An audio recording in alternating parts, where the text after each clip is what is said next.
So now we're back for the slightly harder version of our motion. So we're now talking about when we have, looking at whether our speeds are the same, or our signs are the same, so our speed's increasing, or just overall a little bit more complicated. So this example wants us to, or this is what it says. So a particle moves in a straight line with position relative to O, given by the equation S of t is equal to t cubed minus 3t plus 1. So, first thing that we are asked to do is find expressions for the particle's velocity and acceleration and draw sign diagrams for each of them. So, alright. So let's find our velocity. So again, that's our derivative of s. That's going to be 3t squared minus 3. And we can factorize here. T squared minus 1. And that's equal to 3. So this is difference of two squares. So I'm going to have t minus 1 and t plus 1. Now I'm going to draw up our little sign diagram along here. So we know that at negative 1 and at 1. Now, I want to ask you, I won't be able to hear your answer, but do we have any sort of restrictions on t here? Because remember that this stands for t. Hopefully your answer is t is bigger than or equal to 0. So what we actually need to do is go, well, this negative 1 is unnecessary. We don't talk about that. So really, it's from 0 onwards. So hopefully that makes sense, but the main idea here is that t has to be greater than or equal to 0. Our equation said that there was the possibility of having a minus 1, but that doesn't come into it when we're talking about our equation. So we just start at 0 and 1 is then our only option. So if I substitute a number between 0 and 1, so say a half, into here, if I have a half minus 1, that's going to be a negative term here, and a half plus 1 is going to be positive, so negative and positive means I'm going to have a negative there. Now if I pick something bigger than 1, say 2, so 2 minus 1, that's going to be plus 1, and then 2 plus 1 is positive, so 2 pluses, I'm going to get a plus there. So we have a sign diagram for velocity. Alright, let's do our acceleration now. So acceleration is our velocity derivative. And our derivative up here of our original displacement was 3t squared minus 3. So that means our derivative here is just going to be 6t. And again, our t is bigger than or equal to 0. So we can draw the same side diagram idea here, but it doesn't change. Right? This is the only time it's equal to 0 is at t equal to 0. So there's no changing here. There's nothing that we did up here with the 1. It's just the same thing the whole time. Now for every value of t bigger than 0, our acceleration is going to be positive. So we have done part A. Next thing we want to do is part B. So part B, find the initial conditions and hence describe the motion at this instant. So if we're asking for initial conditions, the idea is that we want to find what's happening when t is equal to 0. So when t is equal to 0, we have s of 0 is equal to 1. We have v of 0 is equal to negative 3. And our acceleration at 0 is 0. So what we have from all of this is that the particle is 1 centimeter to the right of the point O, right, which is our origin, moving left because our velocity is negative, right, and we should have units for all of this. We're doing centimeters, so centimeters per second squared, and that means this is 1 centimeter. So moving left at a speed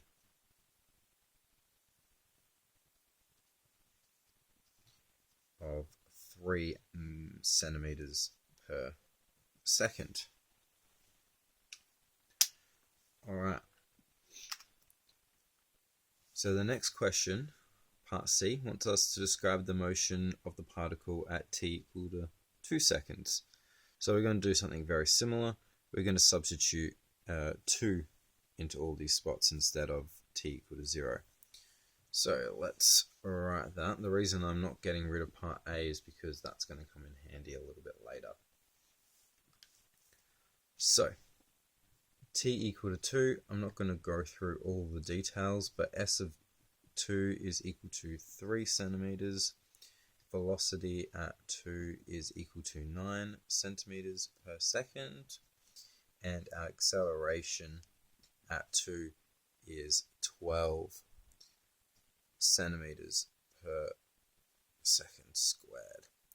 So this means that our particle is 3 centimeters to the right of our origin, moving to the right at 9 centimeters per second.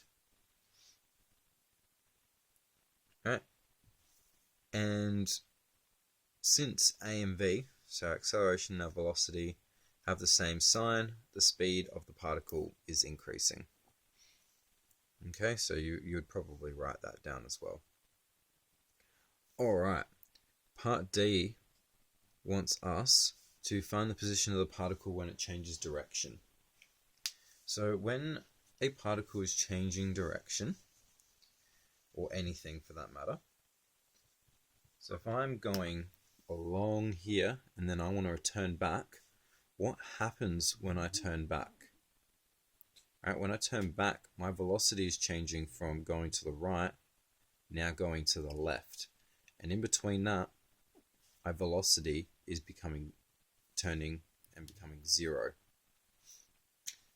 Alright, so when turning around or changing direction, v of t should equal to 0. Now the fun thing here is that we've already found when that is. So this is, our velocity is equal to 0 when t is equal to 1. This occurs when t is equal to 1. So our change of direction occurs at this instant. So then we just need to find out at what position our particle is in at this time. So we'd substitute this into our position, which is s of t. So s of 1, and this should be d now, s of 1 is going to be equal to 1 minus 3 plus 1, which gives us a negative 1. So particle changes direction when it is 1 centimeter to the left of the origin. Alright, so particle changes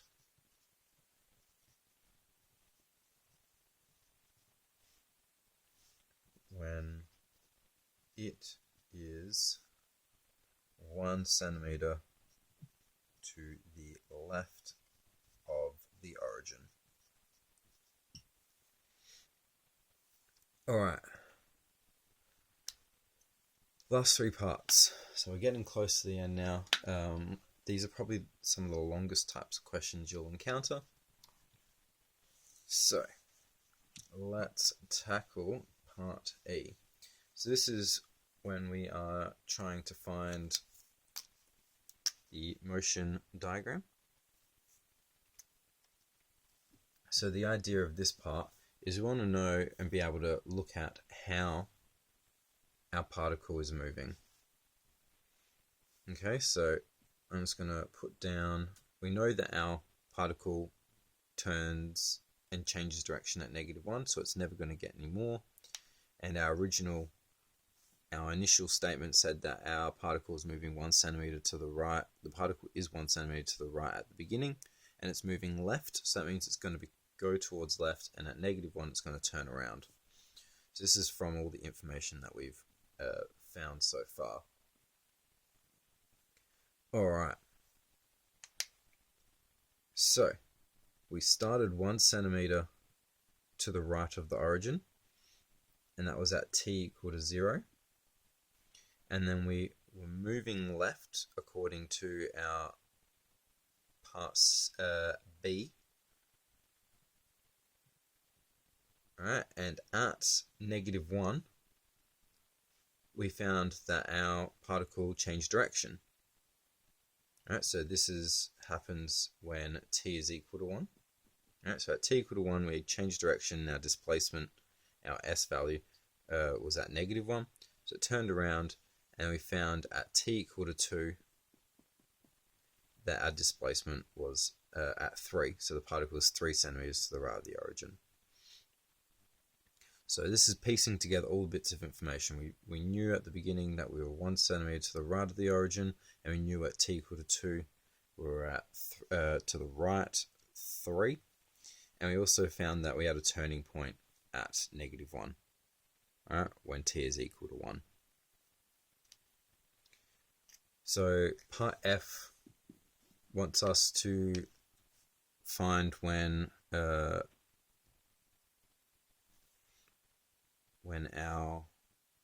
screen that I'm looking at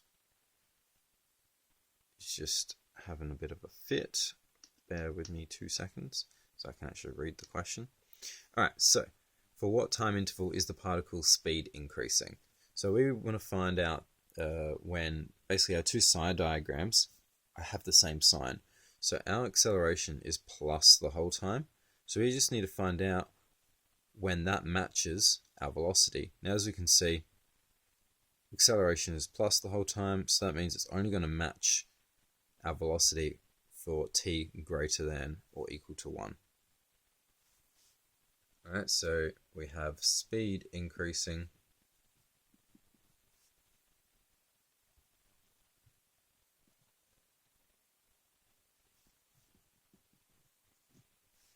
when v of t and a of t have same sign on our sign diagram, and that is for t greater than or equal to 1. After that, t equal to 1, they both have plus in their sign diagram. And our very last thing is, over the first 2 seconds, we are interested in knowing how far this particle has moved. So as we can look at our motion diagram, we got from our t equal to 0 to t equal to 1, we've moved 2 centimeters, and then from t equal to 1 all the way up to t equal to 2, we have another 4, so from 3 to -1. So overall, it has moved 6 centimeters. Hopefully that makes sense. Have a go at some of these yourself, and feel free to send me some emails if you have any problems with this stuff, or ask the relief teacher.